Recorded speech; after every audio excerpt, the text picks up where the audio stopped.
என்னை பொறுத்த வரைக்கும் கேப்டன் தூக்கி வளர்த்த பிள்ளை மாதிரி தான் விஜய் சார். நாங்கள் அப்படி தான் பார்க்குறோம். அவரும் அப்படி பார்த்தாருன்னா, குருவாக பார்த்தாருனா, அண்ணனாக பார்த்தாருனா எங்களுக்கு சந்தோஷம் தான். ஆனால் இன்னும் ஒரு சில நேரத்தில் அவர் பார்க்கலையோன்னு ஒரு வருத்தம்லாம் எங்களுக்கு இருக்குது. அவர் ஜெயிச்சதுக்கப்புறம் இன்ன வரைக்கும் கேப்டன் கோயிலுக்கு வரல. அவர் இந்த பண்ணை விட்டு போன அன்னைக்கு வந்ததெல்லாம் அது ரெண்டாவது. அவர் ஜெயிச்ச உடனே இங்கே வரலையே. செந்தூர பாண்டி இல்லாட்டி விஜய் சார் இல்லையே.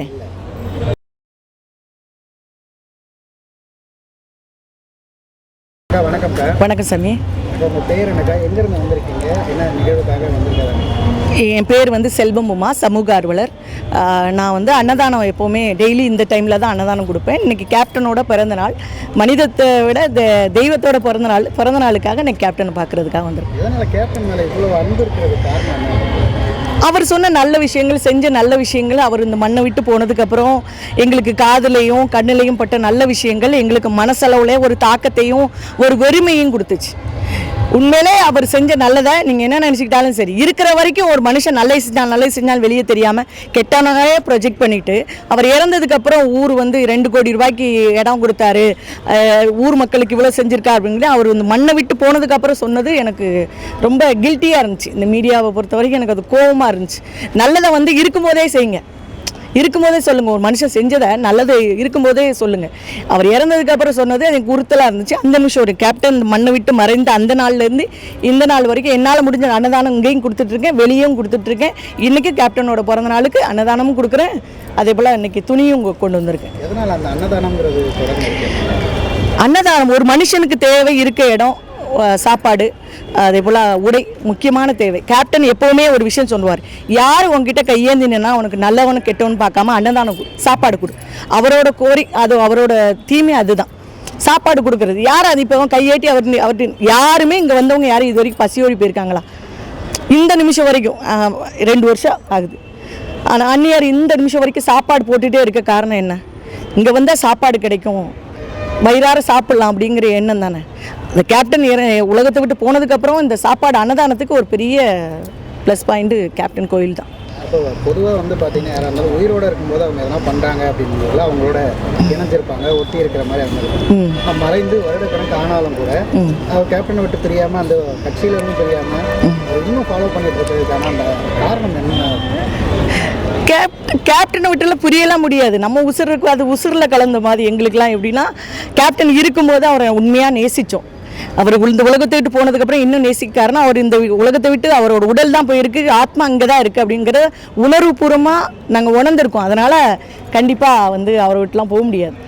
அது முன்னாடி சொல்லும் போதே கேப்டன் அவர்களை சரியாக ப்ரொஜெக்ட் பண்ணல அப்படின்னு. ஆமாம், அந்த ப்ரொஜெக்ட் பண்ணுற நேரத்தில் நீங்கள் பார்த்துருப்பீங்களா? ஆமாம், பார்த்தேன். இந்த நேரத்தில் பார்க்கும்போது இந்த மாதிரி உங்கள் மனநிலையில் எப்படி இருக்குது? இப்படிப்பட்ட ஒரு மனுஷனை இப்படி சொல்லி கேவலப்படுத்திட்டீங்களடா அப்படின்னு தோணுச்சு. மனுஷனை இருக்கும்போது ஒருத்தனை அவனை பற்றி நல்லது சொல்லாமல் ஒரு தப்பான விஷயம், குடிக்கிற ஒரு விஷயத்த மட்டும் சொல்லி கேவலப்படுத்திட்டீங்கன்னா பயங்கர தோணுச்சு. அன்றைக்கெலாம் நான் பயங்கரமாக எல்லாரையும் திட்ட தான் செஞ்சேன். ஆனால் இன்றைக்கி கேப்டனை தெய்வமாக பார்க்குறாங்க. இதே மாதிரியே தொடர்ந்து எங்களோட ஆயுசு இருக்க வரை, எங்கள் உடம்புல உசுர் இருக்க வரைக்கும் கேப்டன் எங்களுக்கு ஒரு தெய்வம். கேப்டன் நிறைய பேர் வளர்த்து விட்டுருக்காரு. வளர்த்து விட்டவங்க கூட இவருக்கு எதிராக பேசுறது, இவருக்கு எதிராக செய்கிறது, அதெல்லாம் பார்க்கும்போது உங்களுக்கு என்ன மாதிரி இருக்கு? கர்மா. கேப்டன் எப்போவுமே சொல்லுவார்ல, ஒரு மனுஷன் அவரை திட்டினா கூட திருப்பி திட்ட மாட்டார். அந்த குணம் கேப்டனோட பிள்ளைங்க எங்களுக்கு அந்த குணம் இருக்குது. நல்லா இருந்துட்டு போட்டோம், கர்மா பார்த்துக்குவோம். அந்த குணம் எங்களுக்கு இருக்குது. வருத்தம் இருக்குது, அதை நாங்கள் கர்மா கிட்ட ஒப்படைச்சிட்றோம். ஆமாம், அவர் பார்த்துப்பாரு. அவர் ஆத்மாத்மா இங்கே சாமியாக இருக்கார், அவர் பார்த்துப்பாரு. அதான் எல்லாருமே பார்த்தீங்கன்னா கேப்டன் ஒரு ஆலயம் போல ஆக்கி அவருக்காக பார்த்தீங்கன்னா மாலை போட்டுலாம் வர்றது அப்படிங்கிறதெல்லாம் செய்து. ஆமாம், இப்போ ஒரு மனிதருக்கு இந்த மாதிரியான ஒரு விஷயம் நடக்குது அப்படிங்கிறது தெரியும் போதே ஒரு மாதிரி உங்களுக்கு, அதுவும் நீங்கள் நேசிக்கிற ஒரு தலைவருக்கு போது எப்படி இருக்கு? இந்த காலத்தில் ஐயப்பன் மனித அவதாரம் எடுத்தார். அவருக்கு நீங்கள் மாலை போட்டு இப்போ இவர் தெய்வமாக்கியிருக்கீங்களா? அதே மாதிரி இங்கே கேப்டன் மனிதனா இவ்வளோ வருஷம் நம்ம கூட வாழ்ந்தார், இன்னைக்கு தெய்வம் ஆயிட்டாரு. மாலை போடுறதுல என்ன தப்பு? தப்பு சொல்ல. அப்படி ஒரு விஷயம் நடக்குதுன்னும் போது உங்களுக்கு எவ்வளோ பெருமையாக, அது சந்தோஷமா இருக்கு.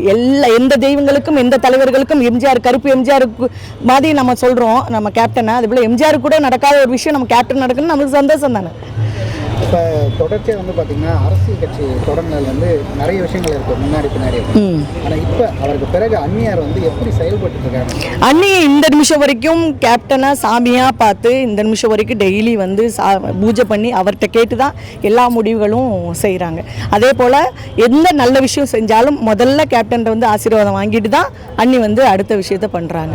அதுபோல் சட்டசபையில் பேசும்போதும் சரி, ஒரு சில நேரத்தில் அண்ணியும் வந்து பேசும்போது அப்படி கேப்டனோட அந்த வார்த்தைகளோட இதை எங்களால் வந்து பார்க்க முடியுது. ஒரு சில விஷயங்கள் மக்களுக்கான கோரிக்கைகளை வைக்கும்போது கேப்டன் இன்னும் கொஞ்சம் சத்தமாக பேசுவார் எங்கள் ஐயா. மேடம் வந்து அப்படி பேசுகிறாங்க அண்ணி.